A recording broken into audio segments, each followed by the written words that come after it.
So Black Lives Matter, the people who started that movement were Marxists, trained Marxists who trained and studied how to infiltrate the West, a Western audience. Well, guess what? You can't go to a Western audience and say, hey, we're Marxists. We want to spread Marxism here.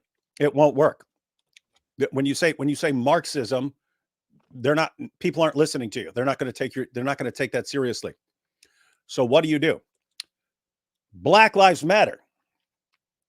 In a perfect situation where you have a lot of tension because you had the police and you had the shootings that have been going on, that were all over the news, and they jump in there with Black Lives Matter, and they use that as a shield for Marxists, for their Marxist ideology that they're marching with. And there was also a component to it that was just a complete grift. They are trying to get millions of dollars in donations. And what do they do with it? They like bought mansions and stuff. And Candace, to her credit, she actually exposed that. She showed where the funds that were being donated to Black Lives Matter were actually going. These guys are, again, buying mansions and stuff. But notice, you can't sell Marxism to a Western audience, but you can wrap it up in the claim Black Lives Matter. Now think about the claim Black Lives Matter. Who would object to that besides a complete scumbag, like the most racist person in the world? Who would object to the claim that Black Lives Matter? Black Lives Matter. Who would object to that claim?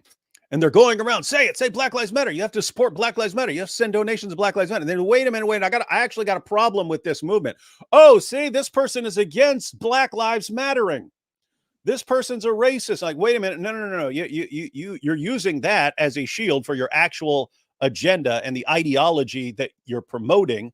This isn't about Black Lives Mattering. That's not what you're using that for. You're using that to dupe a bunch of people into siding with your organization, and you're using it as a weapon so that anyone who objects to your actual agenda and your actual goals, you can demonize them by saying they're against Black Lives Mattering.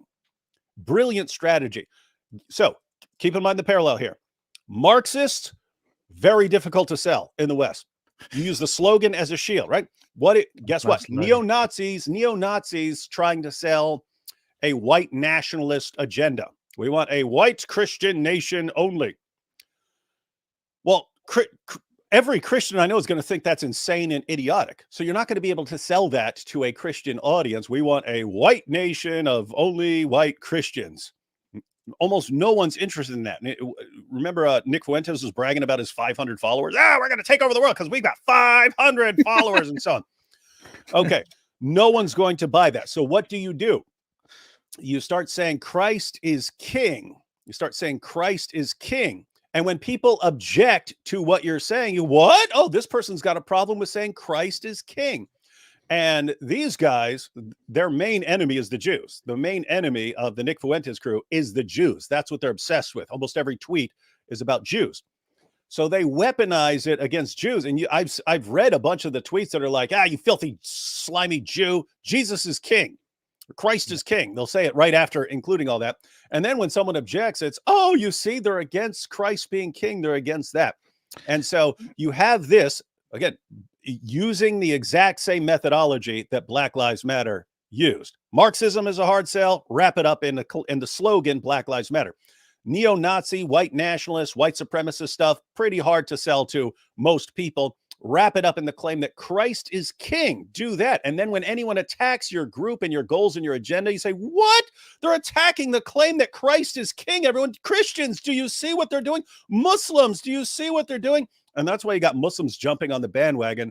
They know it. Muslims didn't wake up one day and say, aha, we're going to declare that Christ is king. It's not. They say that this is being used by neo-Nazis against Jews, and they definitely want to be part of that bandwagon.